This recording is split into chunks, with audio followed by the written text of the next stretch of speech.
So this is Jamie. This is Michael's partner. Yeah. Yeah. And she's just asked me a question. I said, can I switch the camera on to answer that? And that's literally where we're at. So what did you just ask me, Jamie? If you want a cat. Yes, I want a cat. Please. You have some cats? I have 6. How's that and happen? 4 on the way. My God, it's a Cambodia thing. So I only, okay, this is a complaint loading. I only have one complaint about being here after 6 years, and it's the amount of street cats and street dogs, especially because the street cat has moved in and brought 5 kittens initially, now we're down to 3, and now she's pregnant again. So when you're complaining, what you're saying, you're not saying they shouldn't, well, you tell her, I don't want to put words in your mouth. What are you saying exactly about street dogs and street cats? What's the problem? People need to take care of them, people need to spay them. Like a lot of people kind of like, we had to take her to the vet because her stomach is swollen to find out. So this was a street cat, this wasn't your cat. No, this cat, like, you found it and she thought it showed needs up help. when we moved in because she knew we had cats with 2 boy cats, fixed all that, and then we were like, okay, we'll feed this cat, and she disappeared, and then she came back with tits full of milk. Right. And we were like, oh fuck. And then the next day, after we saw her kittens on the roof, she brought them into our house, and we were like, okay, well now we have a maternity ward, apparently.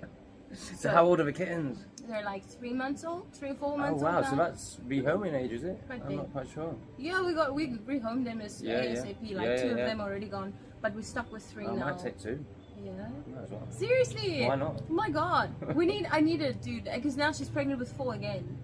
I literally. So cried. why didn't you get a spade then? Because the thing is, she was still milking. She was still getting the milk. And Wow, it was like, she didn't waste any time. as she weaned. No, she a hoe. As she weaned. She's a hoe. As she weaned, then now she's pregnant again with 4. That means I have 6. That means I'll have 10. And I live in an apartment. Can we be real? Does the landlord know? He knows about 2 of the cats, but the others know. The security guy knows. He asks about the kittens. But it's still a nightmare. It's Cambodia life. It's a lot of cats to be dealing with. And I can say no to street cats, like they stay there where they are. But she brought them into my house. So Kittens is a lot harder to, you can't say no in that situation. can you? no, and Michael loves them as well. They have names. So CT, because he's got a crooked tail. And the mom's name is Isla, and then Shyla, the other black kitten, and Beans. But CT is now CT7, because he's lost 2 lives. Yeah. Brilliant. So you mentioned Cambodia life. What's that to you? How long have you been doing it? Tell us a bit about you. Where you're from? I'm from South Africa, from Right. Johannesburg. Wow, cool. Unfortunately. So that's not a good place to live anymore. No. When I was growing up, I think my parents were a little bit overly cautious, but now I get it. Like, Cautious of the locals. of people, yeah. Yeah. I mean, we had a front yard and a backyard. I wasn't allowed alone in the front yard. Wow. And like, So this is obviously way post-apartheid. Everyone's mixing and it's not safe. yes, but also being post-apartheid, I studied history in school, and I'm half English, half Afrikaans, and the apartheid government was Afrikaans white. And I had a history teacher in high school. My mom went to war with her, who picked on the white kids talking about apartheid, and I was like, hang on, I'm the 2000s baby. That's 6 years after apartheid ended.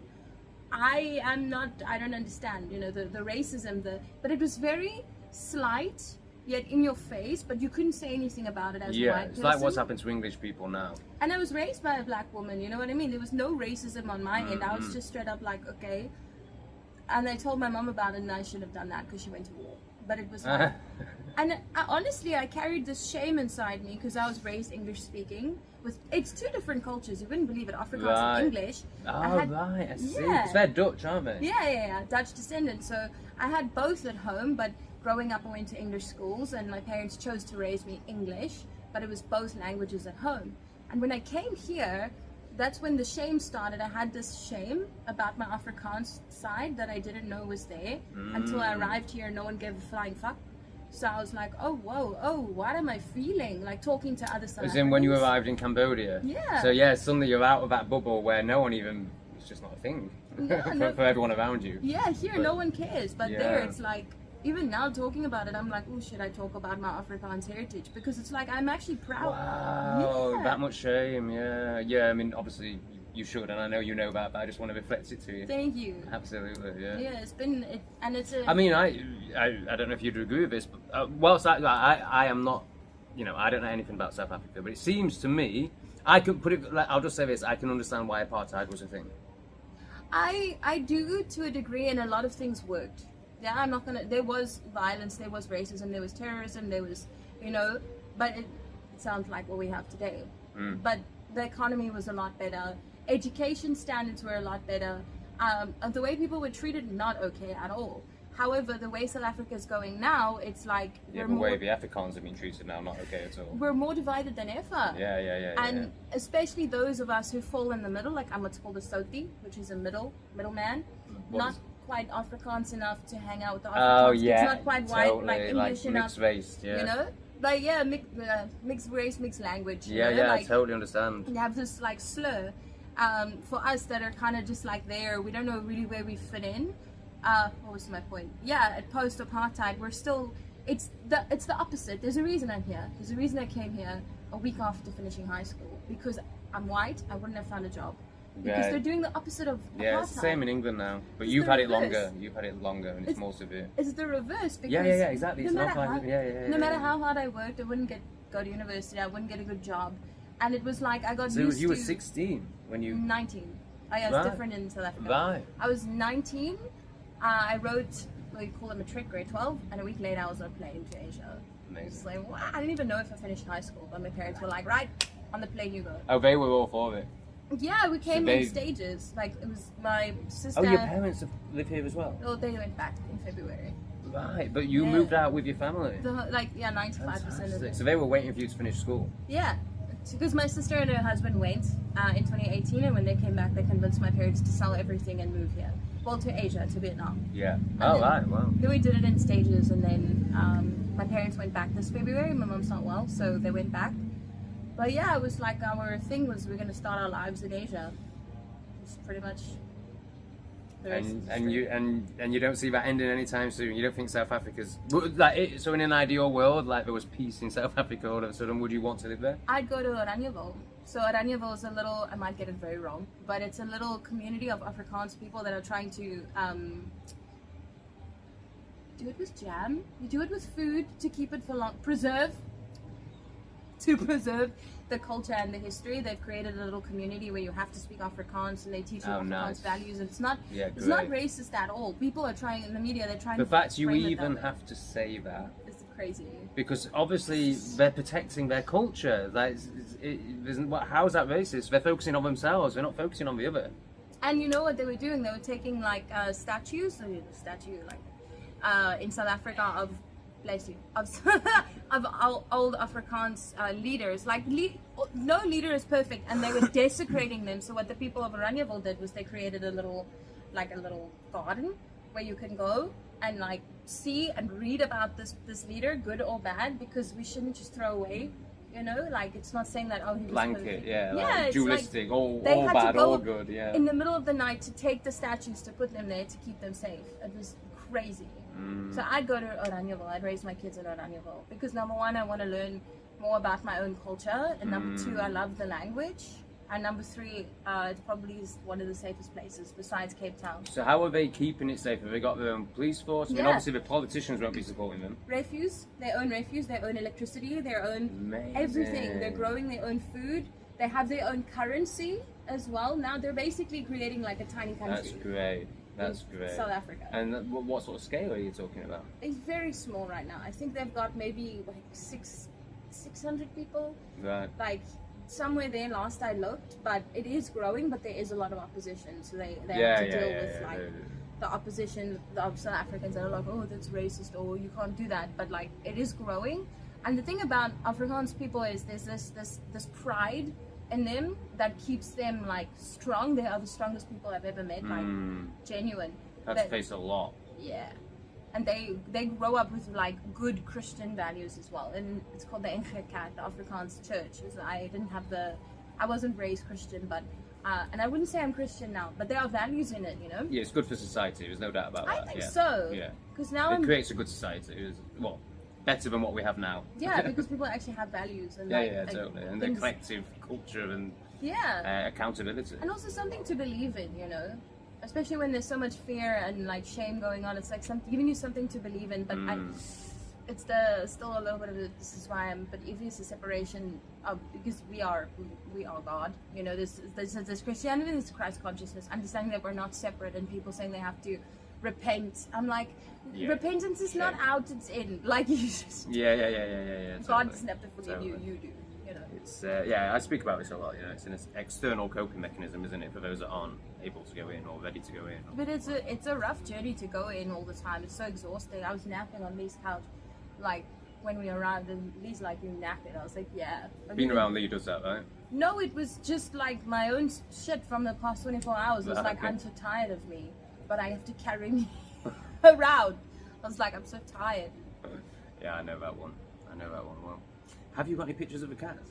Yeah, I do. Amazing. Of course I do. So I have two big boys. I rescued one, and then I got him a brother. They're my actual cats. And then, rather than the invaders. The invaders. These are the kittens. Oh wow. Is this one available? Beans. Yeah, they're all available. Oh my god, I love that's like the first cat I ever had. What do you call that? Calico, maybe? Or like, I call her Beans because she's speckled. There's a particular name for that kind of coat. Oh wow, is that Beans? That's Beans. Oh wow, can I show the camera? Yeah. Or maybe you can. Oh, my phone. Oh shit, sorry. That's live support. Oh shit, sorry. That was...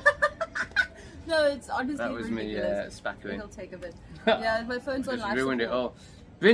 Brindle. I think it's Brindle. So there's one that's Brindle. Beans is Brindle. I love she's Brindle. Gorgeous. She's also a little and bit it's a timid. her. Oh yeah. Girl. She's I've a had bit timid, but she's quite independent, so you don't have to worry Oh, about her okay. much. Yeah.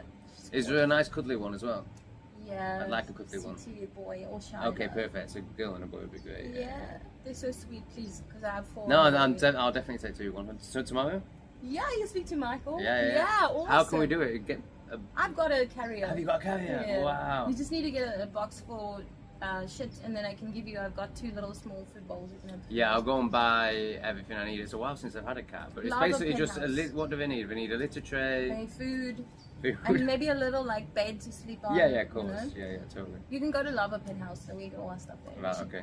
And they eat solids, and they're really good. And I recommend this water thing that it's a water bottle that you fill up, and then you put it down, and it like clicks, and then it just refills the bottle. Oh yeah, great. Yeah, nice. So remembering to fill their water is part of the mission. Yeah. I'm totally up for that. Oh, that's so exciting! Amazing. Yeah, kittens. And thank you for telling us a bit about you, Jamie. Thank you. Yeah. If you want to see more of Jamie, let us know in the comments, and we'll do more videos. Yeah. Thank you so much. Yeah, that was really cool, man. Really cool. I don't think we've definitely not had a South African on the channel yet, so that's some really good perspective. Cool, man. Thank you. So Jamie I've just hit record again because obviously Jamie's super interested, and she was just saying I wouldn't be the same person if I hadn't moved to Cambodia, and I just said, well, yeah, because you'd have to have your armour on. You won't be able to open like you are here. This is going to sound crazy, but I had a bit of PTSD when I got to Asia, because when you grow up in survival mode, you don't know what anything else is. So when you're suddenly safe, it's crazy. But to give you perspective, growing up, I stayed in the same house for about 16 years. And in the beginning, it was all right. But then there was a lot of things starting to happen, and my dad's also he was in the army, so he had a lot of PTSD. So I got used to like screaming in the middle of the night, and it was a little bit of a dysfunctional family, little bit, very, like most people, sadly. But I got used to hearing gunshots in the middle of the night. Yeah, like I mean, people next door getting tied up. And wow, that's crazy. Yeah, so this is a safe area. And this is what we'll call locals, so Africans. No, it's this. Yeah, but a lot of the time, it was people from like the squatter camps. But the saddest part. The what camps? Squatter camps. So don't assume that my viewers will know what you're talking about. Okay, so a squatter camp is an informal settlement with literal shacks that people. When they don't have a place to live, the government does not take care of their people correctly. So some of those will be white. There are white squatter camps. Yeah. They're actually. So when you heard gunshots in the night, was it predominantly those people, Africans or? We call them this black, colored, white Indian. Yeah, we just have to be careful with race terms. Yeah, but in the world we do. Oh, and we just have to true. be careful with YouTube, so it doesn't like the obvious ones. You know, no, it's fine, but you just have to bear that in mind. So like the B word wouldn't be as good as Africans, for example. Okay. Even though I know you're an African, Yeah. sort of. Yeah. Afrikaan. I'm African. Yeah, I'm you're an African. African. Yeah. Sorry, that was me being stupid. So this is what I mean. Like for a UK audience, they're not all as stupid as me, obviously, but you'll have to. So it became very unsafe. And how did you not get raided? Like how it happened to your neighbours? Why not you? My father had a gun, Right. and they all knew. Everyone knew he had a gun, and we had like electric fences, and we. What a way to live! Dude, like 3-meter high walls and then an electric fence on top. And you then just you're grow not up thinking that's normal. Yeah. So obviously I thought your every- nervous system, all that, like your But like it- constriction straight away. My safe was fear, but like so when you get out of that, it's like, oh wow, I grew up in like, and it wasn't extremely violent. Like there was violence in the home, and there was some violence here and there. But I've heard a lot more horror stories from other people in other countries. But South Africans, it's normal. It's you don't drive with your windows down. If there's even a cable that's visible in the car at the robot traffic light, you're done for. Small things like that. It's If like there's even a cable. because it's a phone. They'll break the window to get the phone. Ah. Yeah. Yeah, my mom was held at gunpoint because her phone was visible at a Wow. traffic light. At gunpoint. Yeah, I was in the car. I was like 6 years old in the car. My mom was like, Jamie, get your head down. Oh I was my. like, what's going Oh, on? Yeah. that's crazy. So at 19 you come to Cambodia, and is that you've been on holiday before, presumably? Have you- No, I've never left South Africa. I just got my So you passport. assume the whole world's like that. I mean, you have a concept of as peaceful places. But... Yeah, to a degree. I did take a lot of advantage of being here and being safe. Like a little bit too much freedom, especially in Hanoi with my sister before my parents came. We were like blowing through money, partying in graveyards, like having the time of our lives. But when the PTSD hit, that's when I had to really sit down and think like. And you talk to when I got to Siem and you talk to other expats and they're like, oh my god, that's terrible. And I'm like, that's normal. Yeah, That's terrible, but it is it's quite a normal. lot. It's normal for me. Like for Yeah, other people, sure. it's like that's extreme. I'm like, well, you didn't have electric fences growing up. My childhood trauma is my mum saying I'm so disappointed when I came out of the womb. You know, Oh my like God. there's no. I mean, obviously, yeah, that is big, but you know, what I'm saying is like my childhood trauma feels like a silly little story in comparison to growing up where you grew up. And actually, my parents were very similar to your mom in that, but I also don't. I had to learn to not blame them because they Oh, had yeah. to take care of us and keep us safe. Totally, and they're coming from an indoctrinated place themselves, and And I are didn't playing know, out the so they trauma. didn't know. And Yeah. my mom was my age when she had her about to have her second child. So it's put it into like perspective and not, you know, like my sisters hold a lot of anger with my parents, and I kind of went through my phases. Sure. And I'm okay with like what happened. And I Yeah. know not to do that. Yeah, I love my parents massively, but I did not speak to them for 2 years while I went through that phase. Yeah, I You've didn't speak spoken to my mom for like a year, and I don't talk currently to my sisters. Like, No, I we're don't just- speak to my siblings. We're just in a weird. All three of us, we're in a different place right now, and it's just not. Every time we try and talk, it's war, and when we don't talk, it's peace. And that's And you enough. have to accept that, don't you, at some Yeah. point? Yeah. Yeah, so you started in Vietnam, which is crazy. A lot of Right away. fun. It was a lot of fun. Because I was also a cover teacher, so they can phone you, and then within an hour you're on a bike with a stranger. Right. Going to fuck knows where with a book that you have to read for 5 minutes and you have to teach, and then you get paid. It's So like, you got that job while you were in Hanoi. Africa? Or so you came out here without a plan, or? Yeah, we just had $600 we put in a drawer. No, $600. Yeah, my mom was like, here's $600, make it work until I arrive. And then I got my TEFL. Which was how long? Before your mum arrived? 3 weeks. Okay. We blew through it because when we got back, my mom opened the drawer and she's like, there's nothing. And we were like, it's all in our liver right now. Sorry. What do you expect? Yeah, we started teaching there, and then COVID started, and then they changed the visa laws. Asia doesn't really like South African passports. Oh, why is that? Because then They- you they- might not look like you and be dangerous. Yes, but also they think we're not native English speakers, but you can hear my English, you know. And they also, a lot of South Africans go to Asia, and they, Because the South African Mess around. passport would include everyone. yeah. So that's Across the why, board. if they all looked like you, they'd probably be more willing. I think so. Yeah, I think so. And we're going to get this problem in England because obviously when someone comes with an English passport, we get great privileges, but more and more people who aren't English are now getting English passports. And it's going to become a real problem. And it's crazy because just a tiny little group of people can really mess it up for the rest Yeah, of the yeah, rest of yeah. people. Like for my family who wanted to build a life, and we basically are kind of refugees in a way. My father was Absolutely. like, You are refugees. yeah, You are. I am. yeah. My country's been invaded. My government's tyrannical. I'm a refugee. You're definitely a refugee. Yeah, and my dad, like growing up, but he was.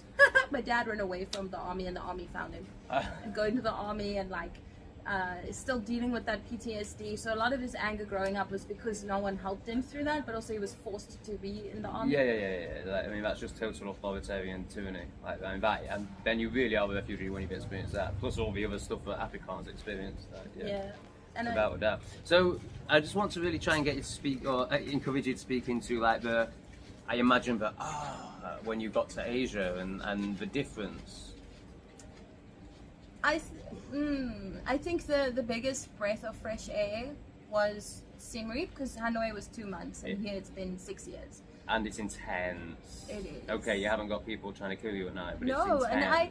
and I remember the one night I had these friends, we got drunk a lot, and I got really drunk, and I was like, I'm gonna walk home, and they were like, no, she'll get a tuk-tuk in 5 minutes. I walked my drunk ass home, dressed like I was just from the club, and I remember walking along the river in that state, and I was like, no one, I was checking my back, I was like holding my bag, and I was like, hang on, obviously have your wits about you, don't be stupid. But I was like, this isn't South Africa. You don't need to do that. So I don't need to do that. That must have been such a beautiful moment. Dude, and it is. And Michael, sometimes like you're not in South Africa, you can calm down. You're still there, yeah. Like I'm constantly thinking, where's my bag? And when I enter a place, I'm like, where's the exit? Yeah, of course you are. I need to face the exit, and it's like, no, it's okay. Like, like you can breathe now. Beautiful. And now I'm like, this is the Siem Reap is beautiful for so many reasons, but safety. It's another level, isn't it? Yeah. I mean, I feel all of Southeast Asia is safe.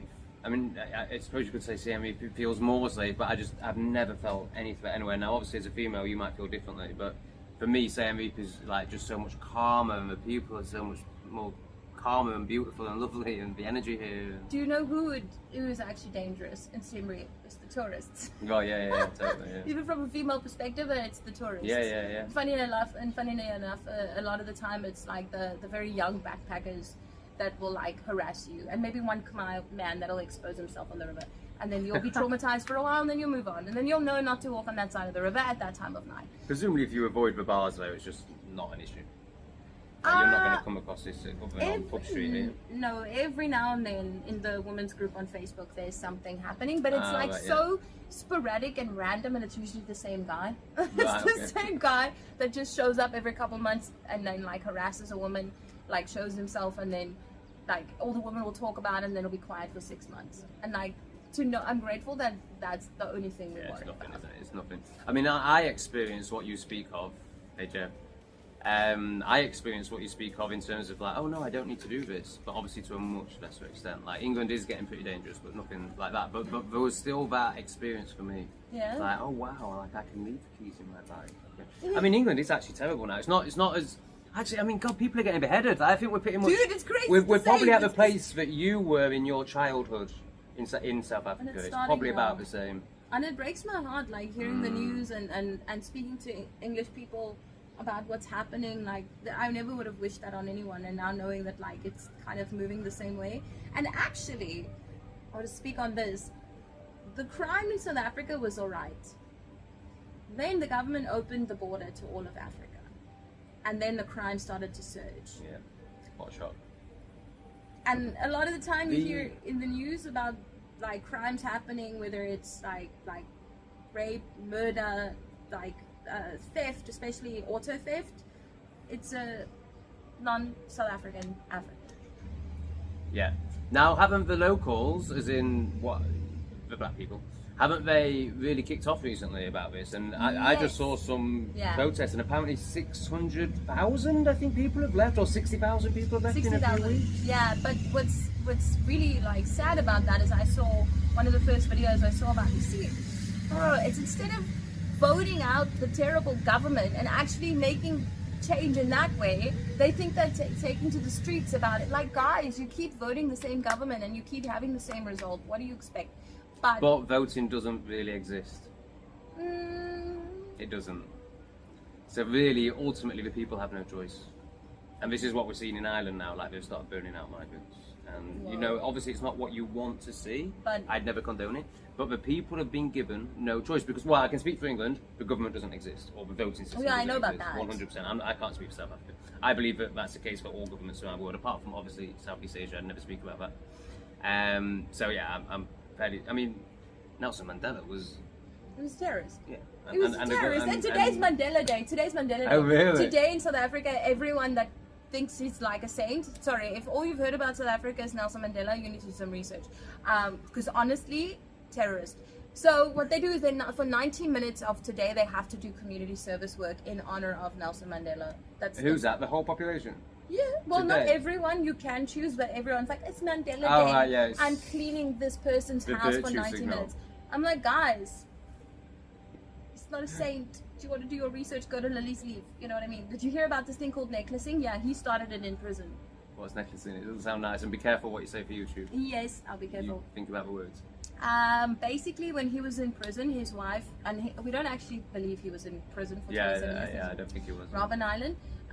Him and his wife were corresponding, and she started this.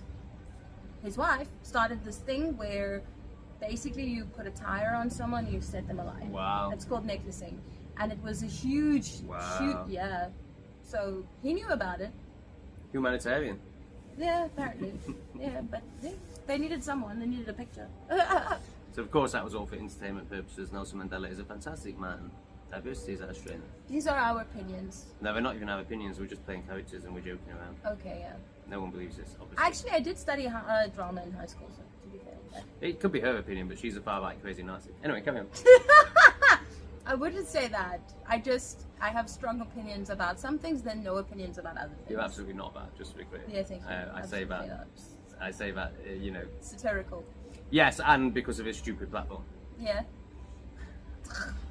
YouTube. I actually would. Okay, this is like completely off topic. You can edit it out. No, But it's I fine. actually was thinking about starting maybe a YouTube channel or just making a video. So I don't know how to do it on education. I was like, what can I talk a lot about, and what am I very opinionated on? And also, it's leaning into the fact that I am a teacher and I was meant to be a teacher, because for a long time I was like, I'm just teaching kids. Actually, I really like it. Yeah, it's your thing. Yeah, beautiful. Yeah. That's beautiful ownership. So I was thinking about starting something like that and like making. I can feel your passion when you speak about it, and I assume it's going to be coming from, you know, speaking about how we could improve it. Absolutely. Yeah, I can but feel also that. not just I like think- dogging and saying like all the negatives. of It's course, like yeah. I don't know how it started, but like my journey through teaching, what I learned and what I see works and what doesn't work. Maybe like sometimes advice for new teachers, sometimes do's and don'ts in Asia, sometimes like Great. absolutely dogging it. Mate, honestly, I can feel the yes. Yeah. I can feel the energy and the passion from you and the yes from me. Like that's so aligned. You really should do it, and you'd be brilliant. Yeah. You'd be brilliant. Thank you, It's man. scary at first, but you've got Michael who can really support you Yeah, because technically. I don't know if your viewers noticed, but I barely look at the camera. So that's Yeah, it's a massive journey. I mean, my first YouTube video was literally like, "Hi, I'm Tom." The and I've discomfort moved to is Thai." I real. was so scared. I don't know But you're, you know, I asked you if I could put the camera on. You were like, "Yeah, sure." So Yeah. you're way further than most people are with this. And then you've also got the knowledge, the passion, the articulation. Do I it. think it was because I'm not afraid to just be myself and just Yeah, speak. also that. Yeah, I just talk now. You got me on a grumpy day, which I think is a good thing. So grumpy. It's been great. It's been, I've really enjoyed it, and I think the viewers will too. Same. Also, if you know, so I'll release this. I'll release this on one channel in a week, maybe 5 days, and then I'll release it on another channel in 2 months. So if you are serious about this and get your art in gear, I can share your channel. You can get a good start. That's awesome. That's really cool. So maybe that's an encouragement as well. So maybe in the next 48 hours, you set up a channel. I need to figure out how. Michael. Oh, true. Because I've got 2 emails. I've got 2 YouTubes, my personal and my teaching. I've just probably used my teaching email. Yeah, you could create one of those or create a new one. Yeah. Okay, cool. So soon you'll be able to watch Jamie on her own channel. Yeah. That'd be nice, won't you? Complaining Give about Jamie some teaching. encouragement in the comments. Tell her how much you want to see her and her passion and purpose in YouTube for. Yeah, talk about babies and children and education. So you, how long you were in Vietnam too? So how many countries have you been in? 2. 2. Well, South Africa 3, but 2. Yeah. So Vietnam, we were not supposed to come here. It was just kind of like either we go back to South Africa and start over, with nothing, with the money that my parents had, or we moved to Siem Reap. Mum was like, oh, Siem Reap's safe and it's easy for visas, let's go. And then, yeah, just kind of kick-started our lives. And then we were staying as a family and it was not working. My family were like, what they wanted, I wasn't very honest, I was very young. And I devised a plan with my ex, because I came here over with him, and my parents paid for him to come over as well, to move out. What I actually wanted was to be completely on my own, but I didn't tell anyone that. And I lived with him and we split up. So my family stayed together and I lied and I moved out on my own, and I've been on my own since then. The lie was that you said you were with him. I said I would stay with them and support them and live in this bubble with them, but I could see the cracks. It's not lying though, is it? It's discovering what's right for you at a later date, you know, just reassessing the situation. And not having the courage to say what I really wanted. You mean? Yeah, it wasn't very honourable, integral. But also I was also totally understandable. I was a baby, I was like 21. Yeah. It was like, I don't think there's anything wrong with changing your mind as long as you own it and are honest about it, and you know, otherwise you're people pleasing. Yeah, and I did that for a very long time. Yeah, I bet. So like being on my own and just teaching. In and out of COVID, I was online for a bit. So your family are in Siem Reap and you're not seeing them much. You've moved out and you're teaching. Yeah. At about 20 years old. Yeah. 21, 22. And then, in 2024, my mum got really ill really quick with mental illness, and she had to go back to South Africa in February with my father. So my sisters kind of made that decision on their own to send them back to get the help that they needed. And then I've just been teaching. Recently quit my full-time job and got 2 part-time jobs, so I have more. It's more I'm taking authority over myself and where my energy goes, because I was in a system I didn't agree with, trying to change from the inside out, and it wasn't working. So now I'm trying to just be, and I'm okay with the systems I'm in right now. We'll see if there's more cracks coming out, but right now it's good. Yeah, you're doing what you need to support you. And as your journey, as you expand, your external will expand too. And how you want it to, like maybe a YouTube channel. Yeah. Not that that's a pinnacle. I think those YouTubers are very stupid. I think YouTube is cool. I think it would be really cool. YouTube's really cool. I think it would be really, really cool. I'd be afraid of like some mean comments, but oh, that's a massive part of it. Yeah. It's a massive part of it. It's like having to tune out that. Well, more accept and open to. Yeah. I mean, obviously you can deal with it by tuning it out. That's one way. But really, it's the same as the journey in general. Like you're opening up to love, and you're seeing it all as love, and you'll go on a journey with the haters. Like they'll teach you loads about yourself. Actually, that's a very good point. They're there to serve you. It's not just about connecting people that align with you. It's also finding people that don't necessarily align with you, but can help you align. Well, they're the best teachers in some ways. So I met Lee from my YouTube, so there's that side of the spectrum. But then also the way I react. You know, I've had to see that and watch that and, you know, do the work. That's rough though, because from my instance, like I've been really mean to the past 24 hours. I've been dealing with a lot of anger, and the man is a saint.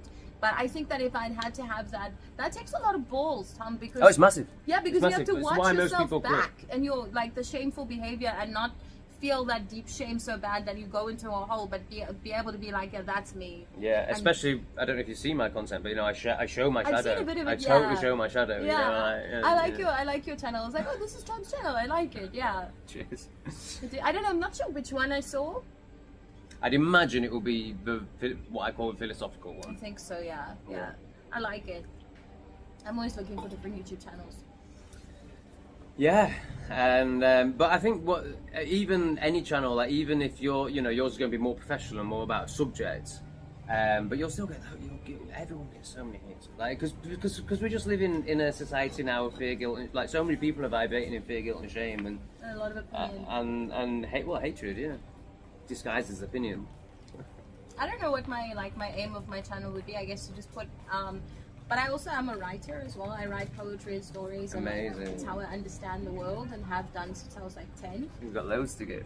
Yeah, so maybe I can make a YouTube channel that's really cheesy about poetry or writing or something, but like I don't want it to be too personal, but with regards to education, I think there's a lot. I have so much to say. I can feel that one. I mean, the poetry, great, do it, but when you talk about education, I can feel it. I can really feel like this is like what she's got to say would be a top YouTube channel. And in 6 Where years. your poetry one, it will be beautiful, but it will take 5 And there's years so to many get any. poetry Yeah, exactly. channels already. Whereas and this is like your thing. This is what you're bringing to the world. Like I can really feel it. This, yeah, teaching. Because a lot of people, they have no idea. Like I can just imagine when I was 19 and no one gave me any direction. Not even my sister. No one. I had no idea what I was doing or where I was going, or cultural differences as well. You're navigating that on top of trying to teach, and it's a language, and then also understanding how the brain works, switching from language to language and understanding, and what your purpose is as a teacher. All of these things. It's like I think that would be really cool to have. And how to do it. Yeah. Especially in these times when there's so many Western people. Like, how do I go and earn a living abroad? You've done it. You've got the experience. You can totally break it down for people. People are gasping for it. And alternative education as well. That's what Yeah, I yeah, fully yeah, believe in. beautiful. Like I'm in beautiful. this education system right now because I kind of have to be financially. But if I had it my way, I would have opened a school by now. You will do. I know you will. It's like too much. You will do. It might be 10 years, 20 years, but you will do. I know you will. I really feel it. Presumably there isn't much alternative education in Cambodia. See, this is the thing. It's convincing Khmer people that it's good and showing them results, and also showing like it's a whole. It's not just educating the children; it's educating the parents. Yeah, more so. But also being culturally sensitive and understanding Yeah, and respectful. Respectful, number one, because Khmer people are some of the most respectful but also prideful people. So it's very easy to accidentally step on toes from your Western mindset, and then you've offended someone when you've just tried to communicate an idea to them. So it's figuring that out. That's also why I'm learning Khmer. So that You're learning, wow. Yeah, fantastic. I cancelled my class today. But yes, I learned it. It was a bad Saturday. day, it's fine. It was a bad day. But I'm learning Khmer because Amazing. for connection. So that I can actually, you can only really understand someone properly if you can speak their language, which is access to their culture, Yeah. to their mind. Yeah. Yeah. I think that's amazing. I've learned 6 words, and I'm quite proud of it. Yeah, what are your 6 words? Oh, I can't remember. Can you count? I've got moi and beat. Yeah, that's it. Well, That's it. I mean, We finished there. it's more than a lot of foreigners have, so. I'm much more inclined. Like I've had a big heart opening recently, so I think it's mainly that. But I think it's also the fact that I just love Cambodia and feel like I'll be here long term. Yeah. Like I didn't even try in Vietnam. I've learned more Cambodian, about the same amount of Cambodian words in 2 weeks as I did in 6 months in Vietnam. I can give you some ways to learn without actively learning. There's Okay. a reason why we play music for babies. That's how we Ah. teach babies. If you just find, I can send you some music, like different genres, and then you can choose what you like. Like In Khmer? In Khmer. Wow. You just, literally, if you don't understand a single word, the thing is with me, I like foreign languages and I like music a lot, like from different languages. So first, if I find a song and I like it, I translate it, and then I make sure I understand that it's nothing like super racist or violent or like terrifying, that I'm not listening to some like crazy. Yeah, because it could be anything. Yeah, but I make sure that it's okay. It aligns with my values. Then I'll listen to it and enjoy it. But it's a way when you're at home and you're editing or you're out or doing something, you just play the Khmer music that you like, and that way your brain is getting used to the language. Yeah, sure. Because That you makes might sense. not have contact with Khmer people the way I do, because I'm Yeah. around them every single day. nothing like that. It can start just in these beginning stages. Because if you understand what the song is about, there's certain words like sorolang, like love, like ma, like kon, like words you can pick up on in the song and be like, oh, that's that word that I know. It's just like a way to slowly expose yourself to the language, get your brain tuned in to learn it. Love it. I'll do it. Yeah. I like that. Nice. Start with that. Right, I'm going to go and do some more editing. Thank you so much, Jamie. Thank you, man. Amazing. This is That was cool. really cool. I really hope you start a YouTube channel and it's on the bottom of the screen now, I hope so. underneath my tits. All right, see you soon. Bye. Nice to meet you. That's what I was trying to say.